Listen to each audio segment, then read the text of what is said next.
വേദാഷ്. ഇന്ന് നമ്മൾ ചെയ്യാൻ പോകുന്നത് പുതിയ വീഡിയോയിലേക്കാണ്. ഡാൻസ് ആണ് നമ്മുടെ പുതിയ വീഡിയോ. അപ്പൊ നമ്മൾ ചെയ്യാം. ഞാൻ ആദ്യമായിട്ടാണ് ഡാൻസ് വീഡിയോ ചെയ്യുന്നത്.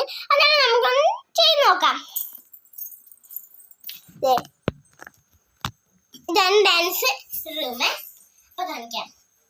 നേരമുങ്ങനെ കിഴമുകന നേരമുങ്ങനെ വെച്ചാച്ച ഓരമുങ്ങനെ ഊട്ടിക്കഞ്ചി ഒട്ടുകഞ്ചനികച്ച താത്തിക്കൊയ്യ തകലാരിയെ ഒട്ടുകഞ്ചനികച്ച കട്ടാലിരിക്കുന്ന ഊറാന കട്ടിലാണ് നാജിനികച്ച ആ ദിരക ദിരക ദിരക ദിരക തീതക തീതക തീത ഓടി വന്നപ്പോ കോഴി